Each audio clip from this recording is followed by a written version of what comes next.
In today's video, I'm going to be ranking Cincinnati home builders from best to worst. Now, we're not going to be talking about all the custom home builders. There's a lot of builders we could get into if we go down that route, but we're going to be talking about the big names that you've probably heard of, like DR Horton, Fischer Homes, MI Homes, places like that. So there's 5 that we're going to talk about today, and I'm going to have them ranked in different categories. So S is going to be the best of the best. This is, I would 100% recommend if you're wanting to build your dream home. They're gonna have to have good quality, great customer service, great pricing. Maybe they even offer some other incentives when it comes to financing and things like that. The next category is A. So they're gonna have pretty much all the same categories. There might be 1 or 2 things that they're typically known for. There might be 1 or 2 things that kind of knock them down, but still a great builder that I would recommend. The next category is going to be B. This one's going to be 50-50. There's going to be people that have great experiences and people that have bad experiences. That's kind of where a lot of home builders, I feel like, in this kind of fall into. And so I will try to my best to not put them all in that category. Then we have C. So this is a category where I would generally not advise someone to go with this builder. I would probably recommend them to check out other options, whether it just be from experiences I've had with them, or just people I've heard who have had bad experiences, whether it be poor production, horrible customer service, things like that. And then the last category is going to be D. This category I would not recommend under any circumstance. I would strongly advise against. They're just going to be pretty rough, pretty bad all around. All right, so up first we're going to have DR Horton, and I'm going to place them in the C category. And so the reason for this is, number 1, you may know this already, they are actually America's largest home builder. And so I don't know about you, but that already, to me, I kind of have some red flags that I'm throwing up. I'm a little bit cautious. Now, of course, they do have a benefit. If they're the largest home builder, they're probably going to get great pricing on a lot of materials and things like that. They also clearly have a system in place, so they're going to be quick at building homes and getting homes up. They produce the most amount of homes every year, so they clearly know how to get homes built quickly. So that is one pro to using DR Horton. The cons to them, in my experience, there's not a lot of creativity, I guess you could say. I've been to a couple of the communities, and it just seems like in the community itself, there's kind of the same floor plan, just repeat it, and maybe few small changes. They are not really, I saw another agent actually mention this in one of their videos. They're not really quick to adapt to some of the changes in the real estate world.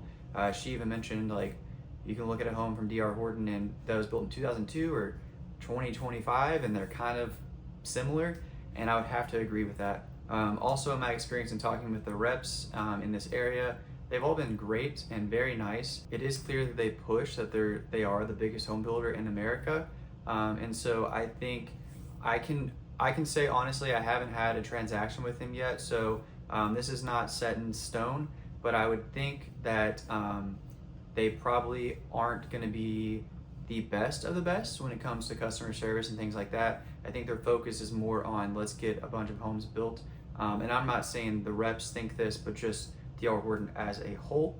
Some of the other companies on this list are a little bit smaller builders in comparison, so I think they would excel in that area a little bit better. All right, coming in at number 2, well, I really shouldn't say number, it doesn't matter what order I say them in, you'll see on the screen, but number 2, we have Drees Homes. And now Drees, I'm actually gonna put them in the S tier. This is probably the only one that I'll put in the S tier, but we'll see, so make sure you stick around. We'll see, there's one that might make it. But Drees Homes, if you're not familiar with them, I don't think they have any homes on the Cincinnati side right now, but they do in Northern Kentucky. And so I am familiar with a couple of the reps there, and I am familiar with people who have built homes through Drees. I think out of all the options that they provide, and just their quality and their customer service, the reps there are awesome. They are by far the best builder in this area, in my opinion. Keep in mind, I'm not talking about custom home builders. I'm sure if you want to custom build a home, there's probably someone out there that could build very fabulous homes. But Drees, I think they do go with a tagline, they're a custom home builder. They're more of a production build company. However, you can build on your own lot with them, which is pretty cool. And again, just the customization they offer, the quality that are in their homes, I think it's some of the best out of these production style builders. So I'd have to go with them in the S tier. All right, next up we have Fischer Homes. If you're watching this in Cincinnati, there's a good chance that you might be currently living in or building a Fischer home, or you've definitely heard of them at least. They're on the Northern Kentucky and the Cincinnati side, so they're maybe a little controversial in this area. I am putting them in the B tier. I was close to putting them in the A tier, to be honest. I'm curious to see what you think. If you're watching this and you have an opinion on really any of these, but especially Fischer, I'd love for you to let me know down in the comments below. The reason I'm putting Fischer in the B tier though, instead of the A, like I was contemplating, they do have, again, every experience I've had with the reps has been awesome. And they do have a luxury line. You kind of get into that 700,000 to across $1 million. Their luxury line, they do pay attention to the details in that area. However, some of their other homes, to me, it feels like some of the quality isn't exactly the best, and just I think what they offer you in the base package isn't a lot for the dollar you get, for the dollar you're spending, and they really want you to grab those upgrades. And so in my experience, the premiums they put on certain lots really shouldn't have premiums, and I think some of the upgrades that they charge for are just should have been already included. Now that's something you could say for a lot of production builders. The money for them is made in these upgrades and charging for premium lots, and I get that. And so overall, in my experience with them, I have clients that are building right now, and there were some issues that we ran into, but Fischer was very, very great at resolving these issues. And that is something I can say with them. Anybody that's had an issue with them, I've seen them be very reactive to these issues, but not proactive, right? So I think there's things that they could do to just prevent those issues popping up in the first place, which is why they're in B. But overall, great home. They're very reputable, and I would definitely recommend them. But again, you might just have to be a little more cautious with them and stay on top of them. All right, next up is, I believe it's pronounced Maronda Homes. And I'm gonna be completely honest, I don't have a ton of experience with them. I have been to one of the model homes, but I haven't done a deal with them or anything like that. I did do some research and looked up the reviews. A lot of the reviews were kind of a consensus was that what I was saying about Fischer and their con, they tend to charge a lot for upgrades and things like that. And so I kind of just put them in C. I have them behind DR Horton just because I don't know a ton about them, and DR Horton is a little bit bigger, so I think they kind of have the benefit of their more years of experience and more homes built, so I would trust them a little bit more. Again, I don't have a ton of information on Maronda Homes, so I wouldn't feel good about putting them much higher than where they are right here. One thing I will say about them though, and this kind of goes the same for Fischer a little bit too, they are a little more affordable in terms of the starting price point. You can get homes starting from the 350s and up before upgrades, of course. A client that I have working with, I know we just talked about Fischer, but with Fischer, even after upgrades, they're in like the 355 range. So that is a pro for both Fischer and Maronda. Just keep in mind, the advertised price you see is gonna be the base model with no upgrades. That's where they're gonna get you, that's where they're gonna make their money.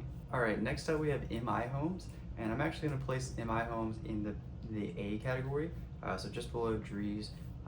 This is one where I almost put them in S, but I don't have enough experience with them to do that. So if I'm gonna say something's the best of the best, I wanna have a little more experience before I would tell that to other people.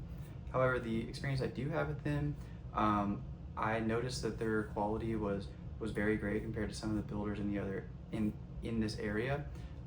Their customization and their offers of different floor plans, they had a ton of different offers, and they really had stuff ranging from like 360s into the 700s and up, but they paid attention to the details in the community that I was in. I did a couple videos on Timber Hills, that community, and so make sure to check those out.